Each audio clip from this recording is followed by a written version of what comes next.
क्या fact finding website और alt news के सह संस्थापक मोहम्मद जुबैर को दिल्ली पुलिस फंसा रही है? क्या पुलिस के पास उनके खिलाफ कोई सबूत नहीं है? ये सवाल इसलिए उठ रहे हैं कि जुबैर की वकील वृंदा ग्रोवर ने अदालत में दिल्ली पुलिस पर एक गंभीर आरोप लगाए हैं। लेकिन दिल्ली की एक मेट्रोपॉलिटन मजिस्ट्रेट ने मोहम्मद जुबैर की जमानत याचिका को खारिज कर उन्हें 14 दिन की न्यायिक हिरासत में भेज दिया है। मोहम्मद जुबैर की पुलिस हिरासत की अवधि शनिवार को खत्म हो गई।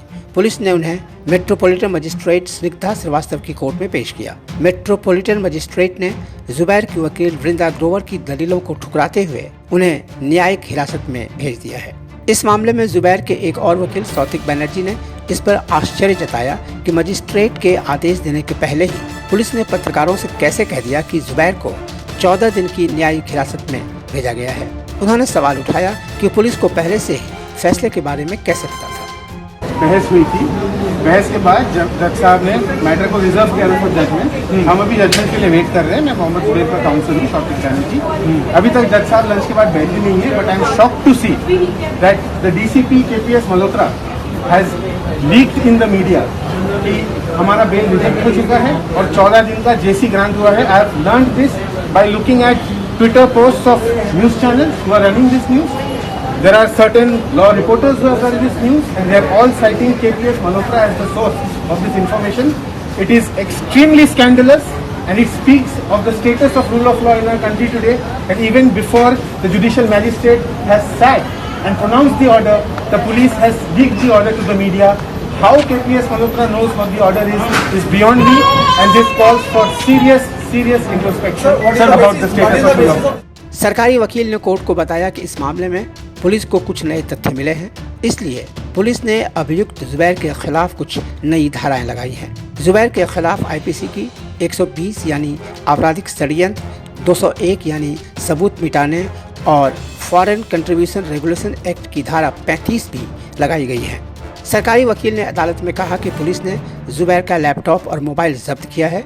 इनमें से कुछ चीजें मिली हैं। जुबैर के वकील वृंदा ग्रोवर ने इसका कड़ा विरोध किया। उन्होंने कहा कि ये ट्वीट साल 2018 के हैं, जबकि जो फ़ोन जुबैर इस्तेमाल कर रहे हैं वो अलग है। उन्होंने कहा कि जुबैर ने ट्वीट से इनकार नहीं किया है। अदालत इसे लेकर ट्विटर से इसे वेरीफाई करने को कहे। वृंदा ग्रोवर ने कहा, दिल्ली पुलिस ने लैपटॉप और मोबाइल फ़ोन जब्त किया है, लेकिन इससे उनके खिलाफ कोई सबूत नहीं मिला है। इस मामले में वे उनका अपराध सिद्ध करने में नाकाम रहे हैं। दिल्ली पुलिस सिर्फ इस मामले में अनावश्यक देरी करने की कोशिश कर रही है। ग्रोवर ने कहा कि दिल्ली पुलिस उनके खिलाफ अपनी मनगढ़ंत कहानी को आगे बढ़ाने के लिए गैर कानूनी तरीके से कार्रवाई कर रही है।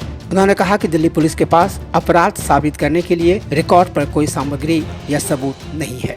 दिल्ली पुलिस ने कहा कि इस मामले में जांच जारी है। पुलिस का कहना है कि मोहम्मद जुबैर ने पाकिस्तान और सीरिया समेत कई देशों से कथित तौर पर विदेशी फंड हासिल किया है, इसलिए उनके खिलाफ FCRA की धारा 35 लगाई गई है। वृंदा ग्रोवर ने कहा कि दिल्ली पुलिस मोहम्मद जुबैर को ऐसे फंसाना चाहती है जहां से निकलने का कोई रास्ता न हो। इस देश में आप उन्हें झूठे मामले में नहीं फंसा सकते। कोर्ट को निष्पक्षता की रक्षा करनी होगी। वे पहले ही 5 दिन की पुलिस हिरासत में रह चुके हैं। उन्होंने सभी नोटिसों का जवाब दिया है। अब उनकी जरूरत नहीं है। पुलिस खुद जुबैर को न्यायिक हिरासत में भेजने की मांग कर रही है। याद दिला दें कि मोहम्मद जुबैर पर धार्मिक भावनाओं को आहत करने और नफरत फैलाने के आरोप हैं।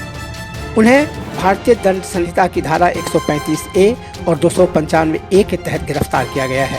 यानी उन पर जानबूझकर दुर्भावनापूर्ण इरादे से समुदायों के बीच सद्भाव भंग करने और धार्मिक भावनाओं का आहत करने और विद्वेषपूर्ण इरादे से धार्मिक भावनाओं का अपमान करने या ऐसा करने की कोशिश करने का आरोप है। बता दें कि मोहम्मद जुबैर बीजेपी की पूर्व नेता नुपुर शर्मा की उस वीडियो क्लिप को साझा करने के बाद चर्चा में आए थे, जिसमें नुपुर शर्मा ने पैगंबर मोहम्मद पर कथित रूप से आपत्तिजनक टिप्पणी की थी।